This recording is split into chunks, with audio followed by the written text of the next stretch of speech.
క్రీస్తు ప్రభునందు ప్రియ సహోదరి సహోదరులారా, మనం ఈనాడు పాస్కా త్రయాహంలో 2వ రోజులో ఉన్నా.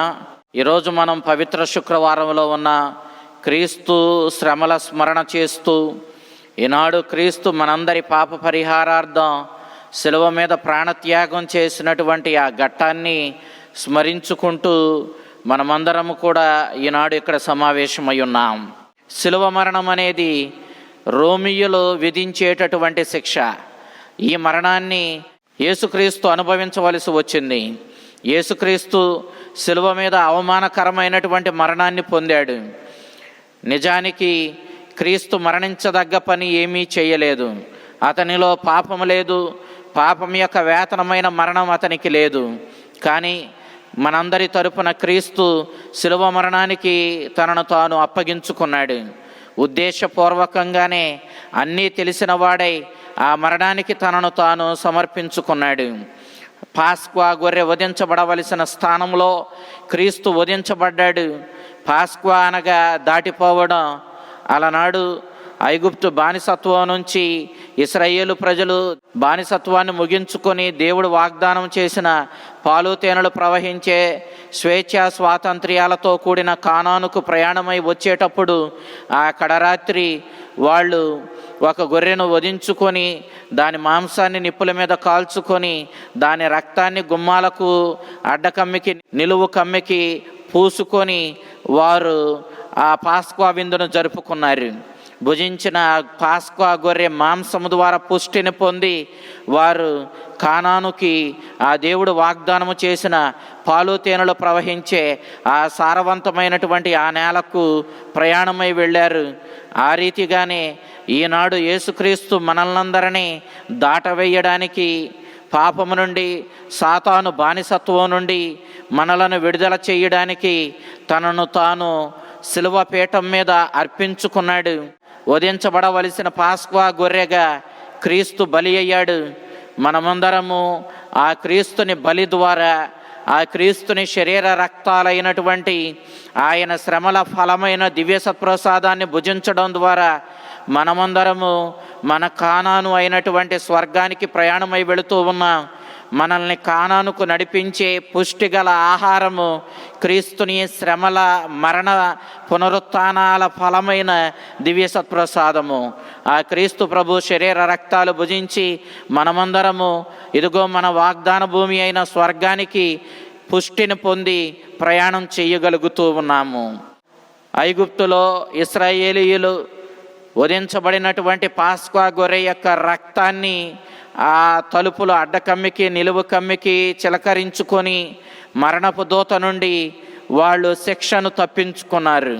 మనం కూడా వధించబడిన క్రీస్తుని యొక్క రక్తాన్ని మన ఆత్మలకు తలుపులైనటువంటి, ఆత్మకు ప్రవేశమైనటువంటి పెదాల మీద మనము దివ్య సత్ప్రసాదాన్ని స్వీకరించినప్పుడు మన పెదాలపై ఈ యొక్క క్రీస్తుని రక్తాన్ని, ఆ పాస్క్వా గొర్రె యొక్క రక్తాన్ని, నిజమైన దేవుని గొర్రె పిల్ల అయిన క్రీస్తుని రక్తాన్ని మనము పూసుకుంటూ ఉన్నాము.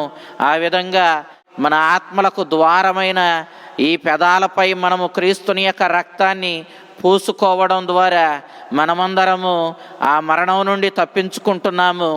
నిత్య జీవాన్నిచ్చే జీవ ఓట అయినటువంటి క్రీస్తుని రక్తాన్ని స్వీకరించడం ద్వారా మనమందరము స్వర్గరాజ్యానికి వారసులమవుతూ ఉన్నాము. కాబట్టి క్రీస్తుని యొక్క ప్రేమ, ఆ ప్రేమతో అతడు అనుభవించిన శ్రమల మరణము, ఆయన తన శరీరాన్ని నలగొట్టుకొని తన రక్తాన్ని శిలువపై దారవోసి మనల్నందరినీ నిత్య రక్షణ భాగ్యానికి నడిపించాడు. దేవుని క్షమాపణను మనకు తెచ్చాడు. పరలోక తండ్రి క్షమాపణ పొందిన మనము పాపము నుండి కడగబడి పరలోక రాజ్యానికి, ఆ దైవపుత్రత్వానికి వారసత్వాన్ని పొందగలిగాము. ఆ పరలోక రాజ్యపు నిత్య జీవాన్ని సొంతం చేసుకోగలిగాము. ప్రియ దేవుని బిడ్డలారా, క్రీస్తుని యొక్క మరణము దేవుని చిత్తమా? ఈ ప్రశ్న మనం అనేక సార్లు అడుగుతూ ఉంటాం. నిజానికి క్రీస్తుని యొక్క మరణం కాదు దేవుని చిత్తం. దేవుని చిత్తం ఏంటంటే సకల మానవాళి పాపము నుండి, సాతాను బంధనాల నుండి విడుదల పొందాలి. తద్వారా దేవుని దగ్గరకు రావాలి, దేవుని సందేశాన్ని స్వీకరించాలి, దేవునికి విధేయులై దేవుడు ఇచ్చే నిత్య జీవాన్ని సొంతం చేసుకుని, దైవపుత్రత్వాన్ని సొంతం చేసుకుని పరలోక రాజ్యానికి వారసులుగా జీవించాలి. ఇది దైవ చిత్తం. మానవాళికి రక్షణనివ్వడమే దేవుని చిత్తం. ఆ మానవాళిని రక్షించడానికి, చెదిరిపోయిన గొర్రెలను మరలా ఐక్యపరచడానికి, జీవాన్నివ్వడానికి, దానిని సమృద్ధిగా ఇవ్వడానికి క్రీస్తు ఈ లోకానికి వచ్చాడు. మనము యోహాను శుభవార్త 10వ అధ్యాయము 10వ వచనం మనం చూసినప్పుడు ఈ అంశాన్ని మనం గ్రహిస్తాం. అయితే క్రీస్తు ఈ లోకాన్ని నిత్య జీవంతో నింపడానికి వచ్చాడు.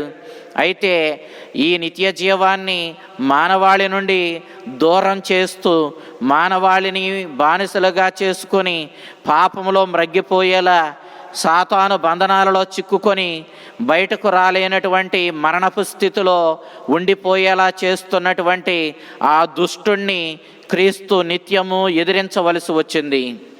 ఆ దుష్టిని మార్గంలో నడిచే దుష్టులను క్రీస్తు నిత్యము తన జీవితంలో ఎదిరిస్తూనే వచ్చాడు.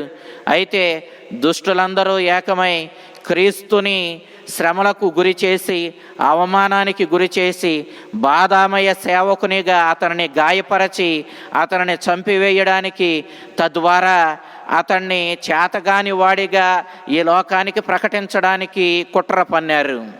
ఇలాంటి ఈ దుష్టుల కుట్రలో క్రీస్తు బలి అయినప్పటికీ, మొదటిలో చూచినప్పుడు క్రీస్తు వారి చేతిలో చేతగాని వాడిగా మరణిస్తున్నట్టు కనిపించినప్పటికీ, క్రీస్తు ఆ విధంగా మరణించి నిజానికి అతడే విజయాన్ని సాధించాడు.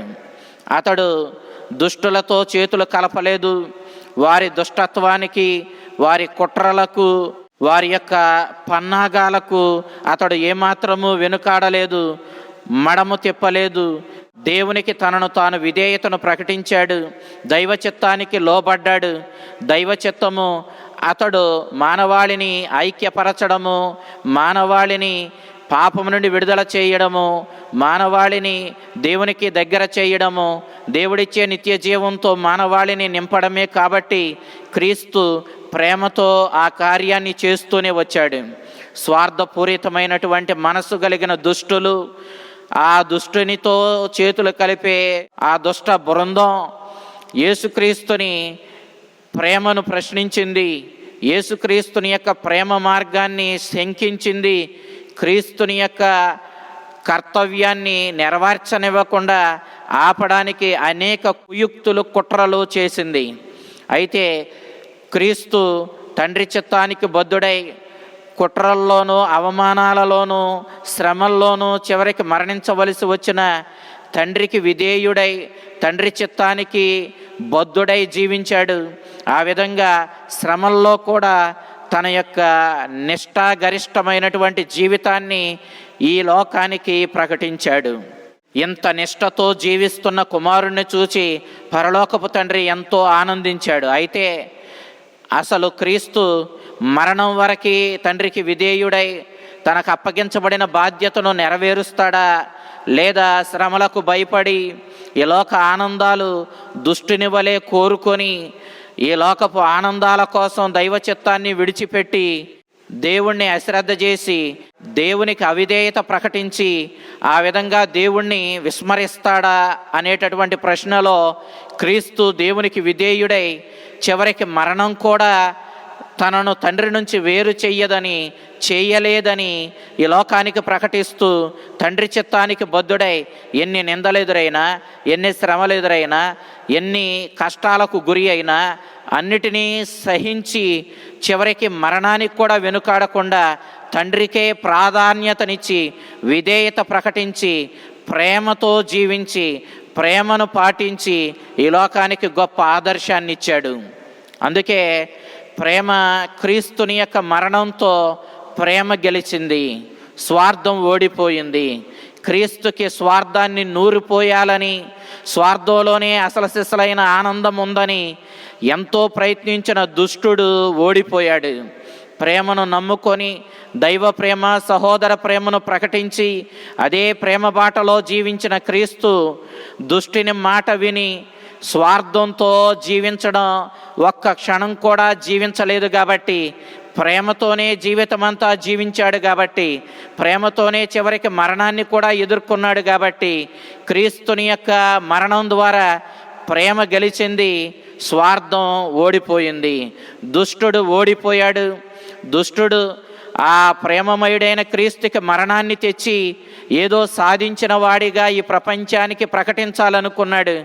కానీ తన మార్గానికి విధేయుడై, తన చిత్తానికి ప్రాధాన్యతనిచ్చి, తన ప్రేమ మార్గంలో జీవించినటువంటి తన కుమారుణ్ణి, తన బాధామయ సేవకుణ్ణి దేవుడు మరణం నుండి లేపి అతనికి విజయాన్నిచ్చి, పునరుత్థానాన్నిచ్చి, ఈ ప్రపంచానికి శ్రమల మార్గమే, సిలువ మార్గమే విజయాన్నిచ్చే మార్గమని ఈ లోకానికి ప్రకటించాడు.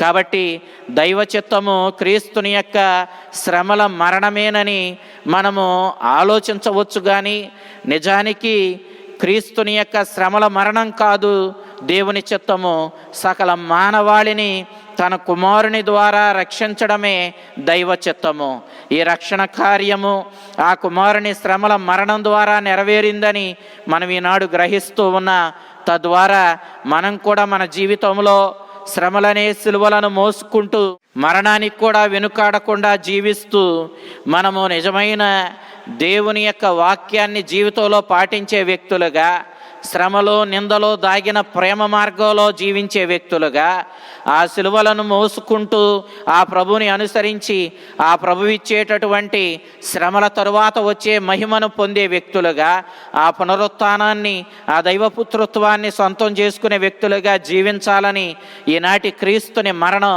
మనందరినీ కోరుతూ ఉంది. ప్రియ దేవుని బిడ్డలారా, పూర్వం దేవుడు ఇశ్రాయేలు ప్రజలతో ఒక నిబంధన చేసుకున్నాడు. మోషే మధ్యవర్తిత్వంలో ఈ నిబంధన జరిగింది.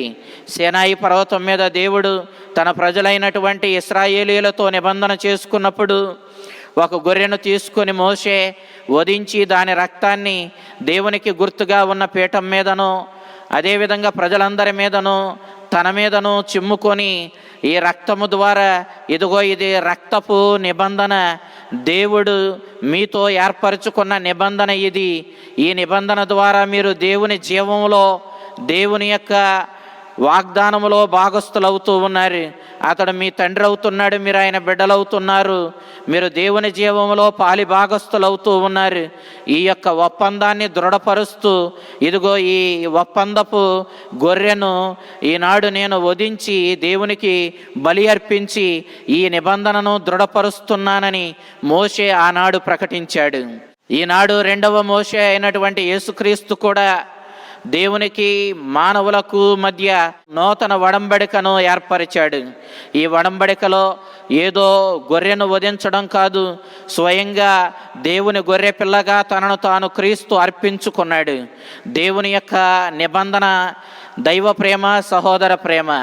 ఎవరెవరైతే ఈ దైవ ప్రేమ, సహోదర ప్రేమ అనే ఈ నిబంధనను, ఈ నియమాన్ని జీవితంలో పాటిస్తారో వారందరూ కూడా ఈ ప్రేమ మార్గంలో జీవించడం ద్వారా ఖచ్చితంగా మీరందరూ ఆ దైవపుత్రత్వానికి, ఆ నిత్య జీవానికి వారసులు అవుతారని క్రీస్తు శిలువ మీద తనను తాను అర్పించుకొని, ఒక వధించబడవలసినటువంటి గొర్రెగా తనను తాను అర్పించుకొని, ఒక నిబంధనపు గొర్రెగా తనను తాను అర్పించుకొని, తన రక్తాన్ని మన మీద దారబోస్తూ మనల్నందరినీ దేవునితో, దేవుని జీవంలోనికి నడిపిస్తున్నాడు.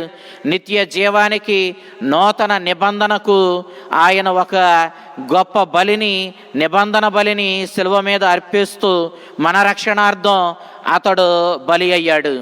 ప్రియ దేవుని బిడ్డలారా, మనమందరము క్రీస్తుని బలి ద్వారా దేవుని జీవంలో, అసలైన దేవుని నిత్య జీవపు ఆశీర్వాదములో మనమందరము పాలి భాగస్థులమవుతూ ఉన్నాము.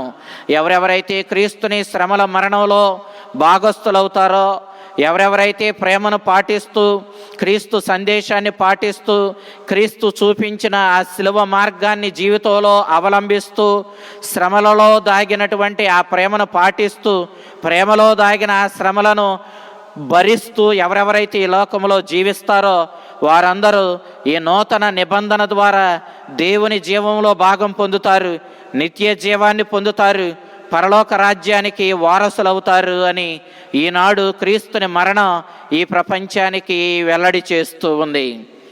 ఈనాడు మనము క్రీస్తు ప్రభు శిలువ మీద పలికినటువంటి ఈ 7 వాక్యాలను ఒక్కసారి ఆలకిద్దాం.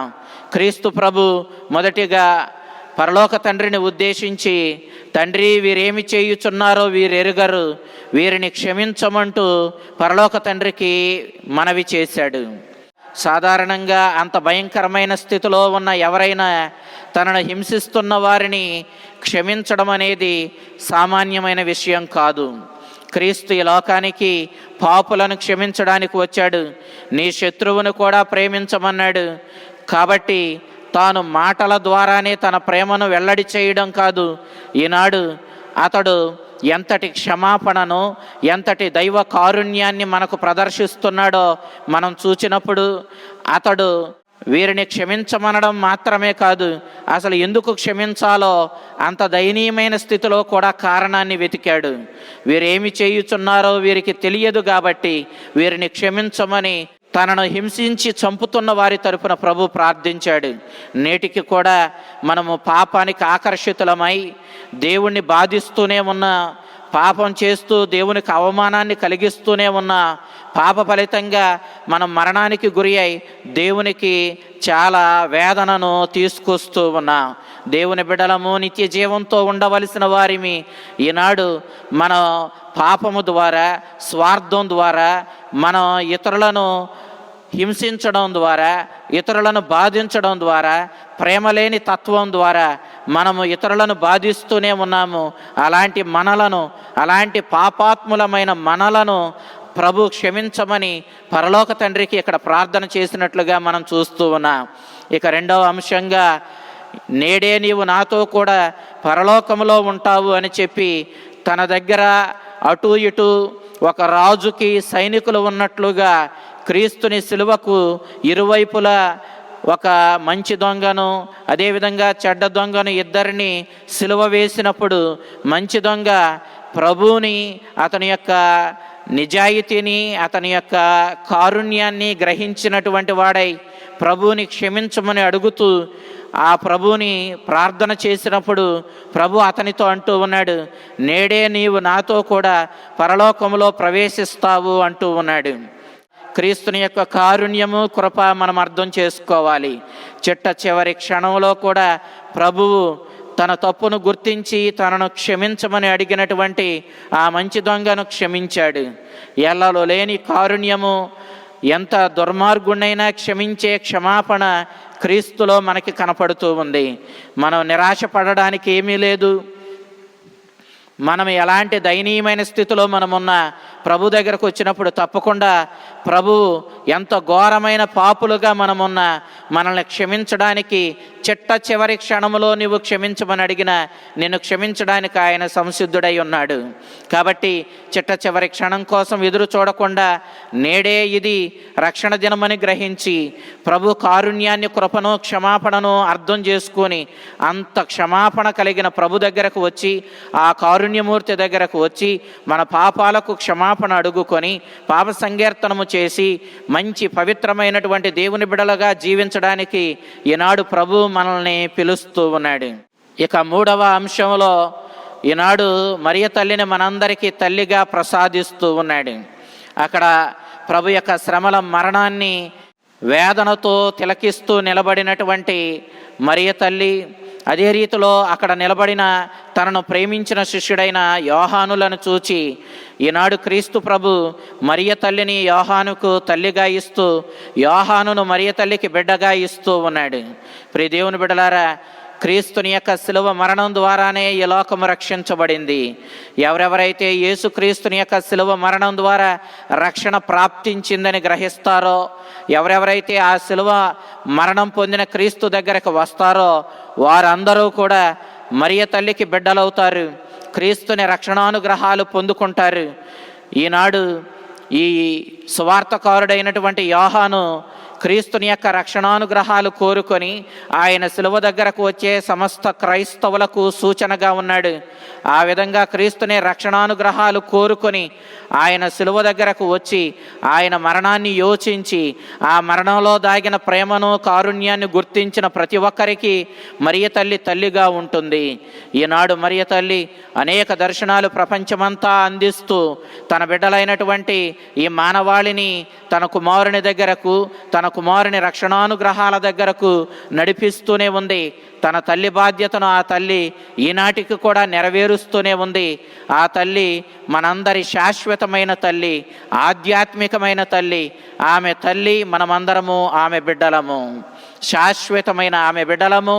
కాబట్టి ఆ తల్లి ఆదర్శాన్ని స్వీకరించి ఆ తల్లి ప్రేమను, ఆ తల్లి తనయుడు క్రీస్తుని యొక్క కారుణ్యాన్ని గుర్తించి మనమందరము మన జీవితాలను వారికి అనుగుణంగా, వారి ఆదర్శానికి అనుగుణంగా మార్చుకోవలసిన వారిమై ఉన్నామని మనం గ్రహించాలి. ఇక 4వ అంశంలో యేసుక్రీస్తు శిలువ మీద వ్రేలాడుతూ పరలోక తండ్రిని ఉద్దేశించి నా దేవా నా దేవా నన్నేల చేయి విడిచితివి అని ప్రార్థించాడు. సాధారణంగా ఈ మాటలు విన్నప్పుడు ప్రభు చాలా అలసిపోయాడు, దేవుడు తనను వదిలిపెట్టేశాడని అపనమ్మకానికి గురయ్యాడు. నన్నెందుకు చేయి విడిచావు అని తండ్రిని అడుగుతున్నాడు అని మనం భావించవచ్చు. కానీ నిజానికి ఈ మాట యేసుక్రీస్తుకు తండ్రి ఎడల ఎంతటి విశ్వాసముందో వెల్లడి చేసేటటువంటి మాట. సాధారణంగా యూదులు ప్రతిరోజు 150 కీర్తనలను కూడా చదివి దేవుని స్తుతించాలి అని భావించేవాళ్ళు. కానీ 150 కీర్తనలు పవిత్ర గ్రంథంలో ఉన్న వాటినన్నిటినీ రోజు పఠించడం అంటే ఇక పనిపాట్లేవి చేసుకోవడానికి సమయం దొరకదు. కాబట్టి యూదులు ఏమని భావించారంటే మనము మన అనుదిన జీవితంలో 150 కీర్తనలను చదవాలి. అయితే కీర్తనలోని అన్ని వాక్యాలు చదవడం మనకి సాధ్యం కాదు. కాబట్టి మనము కీర్తనలోని మొదటి వాక్యాన్ని చదువుకుంటూ వెళితే 150 వాక్యాలు మనం చదివినప్పుడు ఆ విధంగా మనము 150 కీర్తనలను చదివిన వారిని అవుతామని వాళ్ళు భావించుకునేవాళ్ళు. ఈనాడు యేసుక్రీస్తు శిలువ మీద వ్రేలాడుతూ 22వ కీర్తనను చదవడాన్ని మనం చూస్తూ ఉన్నాం. నా దేవా నా దేవా నన్నేలా చేయి విడిచితివి అని చెప్పి ప్రభు ప్రార్థించాడు. ఈ కీర్తన దేవుని యందు పెద్ద విశ్వాసము లేనటువంటి వ్యక్తి మాట్లాడినట్లుగా మనకు అనిపించిన ఈ కీర్తన చదువుకుంటూ వెళితే ఇక కీర్తన ముగించే సమయానికి వచ్చేసరికి అసలు అతడు దేవుని ఎంతగా విశ్వసించాడో, ఆ కీర్తన రాసినటువంటి ఆ భక్తుడు ఎంతగా దేవుని ఎడల ప్రగాఢమైన విశ్వాసాన్ని కలిగి ఉన్నాడో మనం గ్రహించవచ్చు. యేసుక్రీస్తు కూడా అంతటి విశ్వాసంతోనే ఈ కీర్తన చదివినట్లుగా మనం ఇక్కడ గ్రహిస్తూ ఉన్నాం. యేసుక్రీస్తు అంటూ ఉన్నాడు, తండ్రి ఇదిగో నేను శ్రమల మరణానికి గురి అయ్యాను. అయ్యా, ఈ శ్రమల మరణం ద్వారా నీవు నాకు కానీ ఈ మరణాన్ని విశ్వసించి నా మార్గంలో నడిచే వారికి కానీ నీవెన్నో మేలులు చేయబోతూ ఉన్నావు. ఈ మరణం ద్వారా సకల మానవాళికి నీవు రక్షణను ప్రసాదించబోతూ ఉన్నావు. కాబట్టి నేను నిన్ను స్తుతిస్తున్నానని ఈ మరణం వెనక దాగున్నటువంటి విశ్వాసపూరితమైనటువంటి పరమరహస్యాన్ని ఈనాడు యేసుక్రీస్తు అంతటి బాధాకరమైన శిలువ మీద వ్రేలాడుతూ కూడా తన విశ్వాసాన్ని ప్రకటిస్తూ ఈ కీర్తనను చదవడాన్ని మనం చూస్తూ ఉన్నాం. కాబట్టి ఈ కీర్తనను ప్రభు చదివినప్పుడు నా దేవా నా దేవా నన్నేలా చేయి విడిచితివి, ఎలోయి ఎలోయి లామా సబక్తాని అని ప్రభు పలికినప్పుడు క్రీస్తు విశ్వాసంతో ఈ మరణం ద్వారా దేవుడు ప్రపంచానికి అందించబోయే రక్షణను గూర్చి దేవుని స్తుతించాడే తప్ప ఈ మరణం ద్వారా నీవు నన్ను చేయి విడిచావు అని చెప్పి బాధతో అపనమ్మకంతో తన మాటలను పలకలేదని మనం ఇక్కడ గ్రహించాలి. ఇక 5వ మాటను మనం చూచినప్పుడు యేసుక్రీస్తు శిలువ మీద వ్రేలాడుతూ నాకు దాహమగుచున్నది అని చెప్పాడు. యేసుక్రీస్తు యొక్క దాహం ఈ ప్రాపంచిక దాహం కాదు, ఆయనకైన దాహం ఆత్మీయమైనటువంటి దాహం. ఈనాడు ఆయన అంతటి శ్రమను అనుభవిస్తూ నాలుక పిడసగట్టుకుపోయి అంతటి ఆవేదనకు గురి అయ్యి దాహమని అరుస్తున్నాడంటే కారణం మనం చేసిన పాప ఫలితంగా మనం పొందుతున్నటువంటి శిక్ష. మనల్ని పాపము నుండి కడిగి శిక్ష నుండి విడుదల చేయడానికే క్రీస్తు ఎంతటి దుఃఖానికి, ఎంతటి బాధకు గురి అయ్యాడు. మనం పాపం చేస్తున్న ప్రతిసారి దేవుణ్ణి బాధించబడిన క్రీస్తుకి దాహం అయ్యేలా చేస్తూ ఉన్నా. మనం చాలాసార్లు చూస్తాం, ఎవరెవరైతే బాధపడతారో, ఎక్కి వెక్కి ఏడుస్తారో వాళ్లకు నీరు అందించమని మనమే సలహా ఇస్తాం. వాళ్లకు దాహం అవుతుంది అని మనకు తెలుసు. ఈనాడు క్రీస్తు ప్రభు ఎంతటి దుఃఖంతో, ఎంతటి దాహానికి గురి కావడానికి కారణం మన పాపభూయిష్టమైన జీవితమే. మన హృదయ పరివర్తన చెందాలి. మనము ఎప్పుడైతే పరివర్తన చెందిన హృదయాలతో దేవుని దగ్గరకు వెళతామో అప్పుడు మనము మన ఆత్మలను రక్షించుకున్న వాళ్ళం అవుతాము. అప్పుడు దేవునికి బాధ నుండి ఉపశమనాన్ని ఇచ్చిన వాళ్ళం అవుతాము. ఆయన దాహాన్ని తీర్చిన వాళ్ళం అవుతాము. కాబట్టి ఆత్మల రక్షణ కోసమే క్రీస్తు నాకు దాహం అవుతుందని చెప్పాడని మనం ఇక్కడ గ్రహిస్తూ ఉన్నాం. ఇక 6వ అంశాన్ని చూసినప్పుడు, నా దేవా, నా ఆత్మను నీ చేతులకు అప్పగిస్తున్నానని చెప్పి ప్రభు పలకడాన్ని మనం చూస్తూ ఉన్నాం. చిట్ట చివరి గడియలో ఎంతో విశ్వాసముతో తనకు అప్పగించిన బాధ్యతను నెరవేర్చి ఇక క్రీస్తు తన ఆత్మను తండ్రి చేతులకు అప్పగిస్తూ ఉన్నాడు. ఎంతటి విశ్వాసం ఉంటే ఈ గడియలో అంతటి శ్రమల సమయంలో కూడా తన ఆత్మను దేవునికి అర్పిస్తాడు. క్రీస్తుని యొక్క విశ్వాసం, ఆయన తండ్రిని నమ్మినటువంటి ఆ నమ్మకం, తండ్రి మీద అతనుకున్న ప్రేమ, తండ్రి మీద అతనుకున్న వాత్సల్యము మనకి ఇక్కడ స్పష్టంగా కనబడుతూ ఉంది. ఇక 7వ మాటను మనం చూసినప్పుడు, అంతయు సమాప్తమైనది అని క్రీస్తు బిగ్గరగా అరిసినట్లుగా మనం చూస్తూ ఉన్నాం. తనకు అప్పగించిన బాధ్యతను పూర్తి చేశాడు. మానవాళి రక్షణను సాధించాడు. స్వార్థభూయిష్టమైన దుష్టుని ఓడించాడు. సాతాను బంధనాల నుండి మానవాళిని విడుదల చేసి పాపము నుండి కడిగి మానవాళికి తన ఆత్మను బహుమానంగా ఇచ్చి నిత్య జీవానికి మానవాళిని వారసులుగా మార్చి పరలోక తండ్రి బిడ్డలుగా మార్చి తన కర్తవ్యాన్ని పూర్తి చేసుకొని అంతయు సమాప్తమైంది అని చెప్పి ప్రభు పలికి తలవాల్చి మరణించడాన్ని మనం చూస్తూ ఉన్నాం. 3 గంటల సేపు శిలువ మీద మహా ఆవేదన పొందిన ప్రభువు మన మీద ప్రేమను ప్రదర్శించాడే తప్ప ఏ క్షణంలో కూడా నేను ఈ దుష్టుల కోసం ఎందుకు మరణించాలి అని ఒక్క క్షణం కూడా ఆలోచించలేదు. ప్రేమను గెలిపించాడు. ప్రేమ మార్గాన్ని మనకు చూపించాడు. ఈ ప్రేమ మార్గంలో జీవించి ప్రేమమయుడు, కారుణ్యమూర్తి అయినటువంటి ఆ దేవుణ్ణి చేరేటటువంటి మార్గాన్ని మనకు సిద్ధపరిచాడు. ఇక ఆ మార్గంలో పయనిద్దాం, శిలువ మార్గంలో పయనిద్దాం, ప్రేమ మార్గంలో మనం జీవిద్దాం. శ్రమలనైనా సహించి ఆ తండ్రి చిత్తానికి బద్ధులమై జీవించి పవిత్రమైన జీవితాలతో మన జీవితాలను స్వర్గరాజ్యానికి వారసులుగా మార్చుకుందాం. నిజమైన పాస్క్వా క్రీస్తు మనకు అందించాడు. మనల్ని మరణం నుండి జీవానికి దాటవేశాడన్న సత్యాన్ని విశ్వసించి ఆయన తన మరణంతో మన మరణాన్ని ధ్వంసం చేశాడని, తన పునరుత్థానంతో మనకు పునరుత్థాన భాగ్యాన్ని, విజయాన్ని ప్రసాదించాడని గ్రహించుకొని ఆ ప్రభువుకి ప్రియమైనటువంటి శిష్యులుగా జీవించి మన జీవితాలను ధన్యం చేసుకున్న, మన కోసం ప్రాణత్యాగానికి కూడా వెనుకాడని ఆ ప్రేమమయుడు మిమ్ములను, మీ కుటుంబాలను తన రక్షణానుగ్రహాలతో నింపి కాచి కాపాడునుగాక. ఆమేన్.